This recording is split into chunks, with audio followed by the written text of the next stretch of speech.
Welcome to my workshop. This is the fourth house that I have lived in, and it is the first time that I have ever made my garage workshop my number one priority.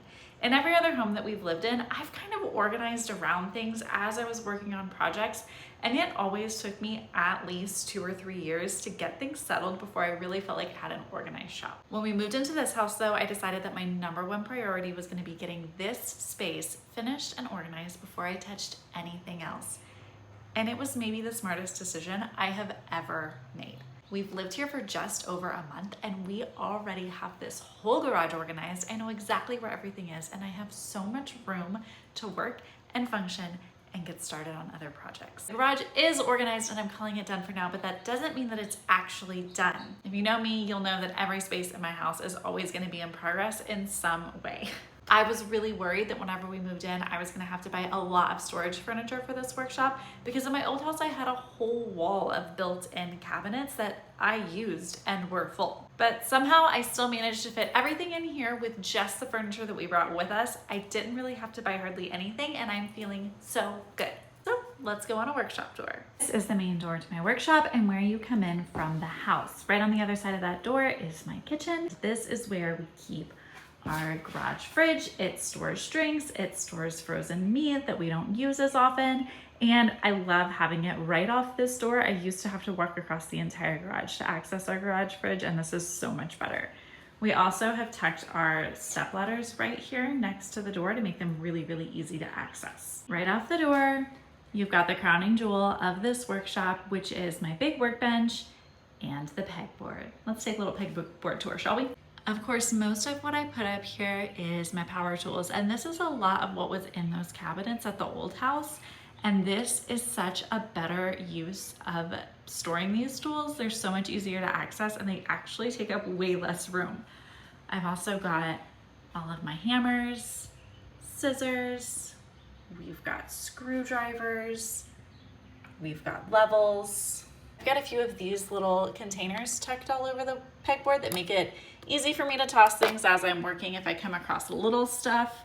I've got my shop glasses, I've got a shop pencil, I've got a quick utility knife. Over here we have a few paint tools.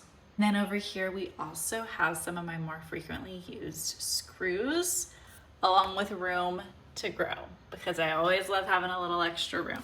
Then we've got my big old workbench. I was actually pretty shocked at how much I was able to fit in here. I think that in our last house, I just never really had it properly organized. So let's take a tour.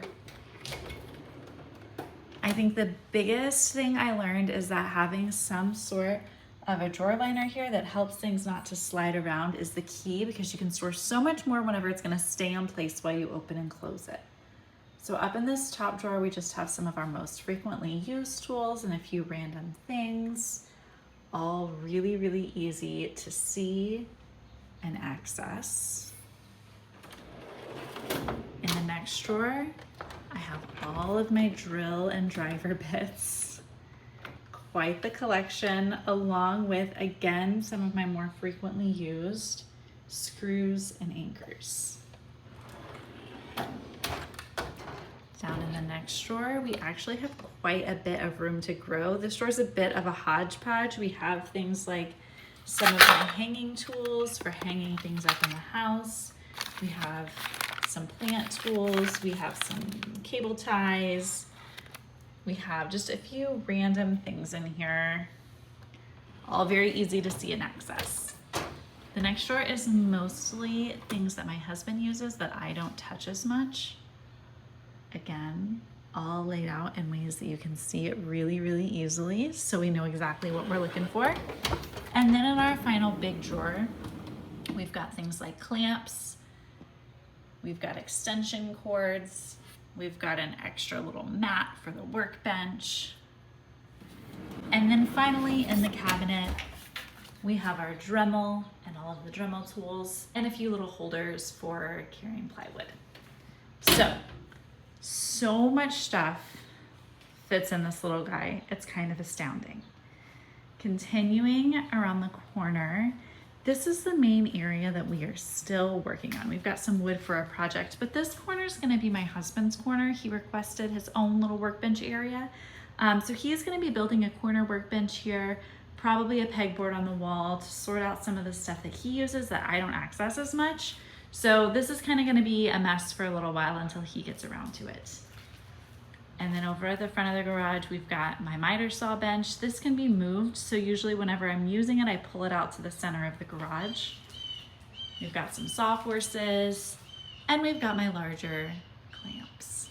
Turning around to the other side of the garage and starting it here at the front, we've got this bookcase that I just found on Craigslist for about 30 bucks. And right now it's just holding some of our random things. We've got extra caulk and wood glue. We've got some nails and staples. We've got extra screws. We've got all of my Craig supplies, and we have my paint tent. And then up on top, we have a big old tool that didn't really fit on the pegboard. This is probably not the forever solution, but it works great for now. Currently, my husband has his vehicle plugged in. Here, we actually have this fold down workbench. This thing can be folded down to lay flat against the wall. But I actually really love the surface area in here, and I have been using it to store things and work on. So I think for the most part, it's just gonna stay up exactly like this. Just another little working area. We have the trash can. We have this little paper towel holder that we actually have microfiber towels on. And then we have the one other workbench that I brought with me from our old house. So let's see what's in it.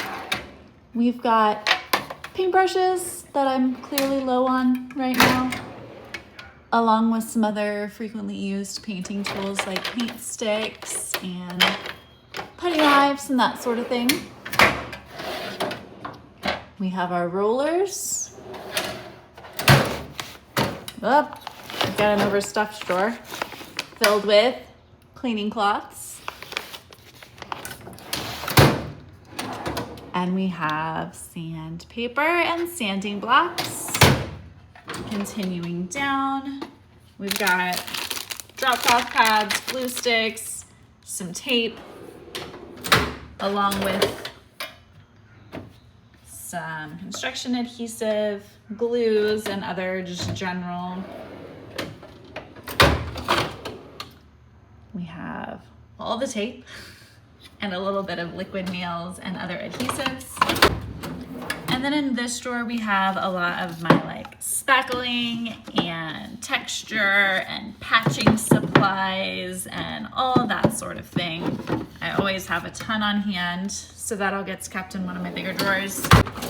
And then down at the bottom, we have quite a bit of room to grow. We've got things like my paint pails, we've got some string, big tape dispenser, and that sort of thing. So, despite the fact that I only had 2 workbenches, I have still got room to grow in both of them. And then I don't think this is my forever solution, but right now I just have this little basket in the corner with some of my shop towels, and it makes me happy, but probably is not how it will stay forever. And that brings us back to this wall where you've got the refrigerator and this little garage door. So let's take a peek behind it and see what we see.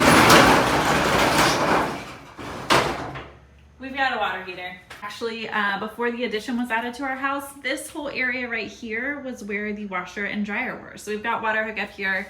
We've got the hot water heater.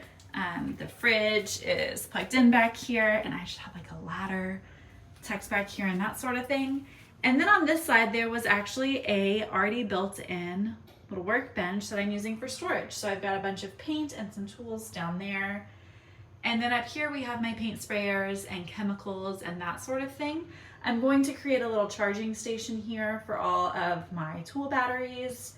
And there's currently a pumpkin waiting for me to maybe make it over. And that is the state of my garage workshop about a month after moving into the house. Like I said, we still have quite a bit of things that we wanted to do, but we've made a lot of progress. I've learned a few things along the way, and I've gotten so many questions about where we're tucking everything away. So that's the tour. If you enjoyed this video and getting a deeper look at where everything is, let me know. I have a lot of other spaces in this house that I could give you a more in-depth tour of if you're curious. I've gotten a lot of questions about the layout and how everything works here. So if you want to see more, just let me know. And now that we've got this space clean, it's going to be time to dive into some projects. I can't wait to share it. Be sure to hit subscribe if you don't want to miss the next one.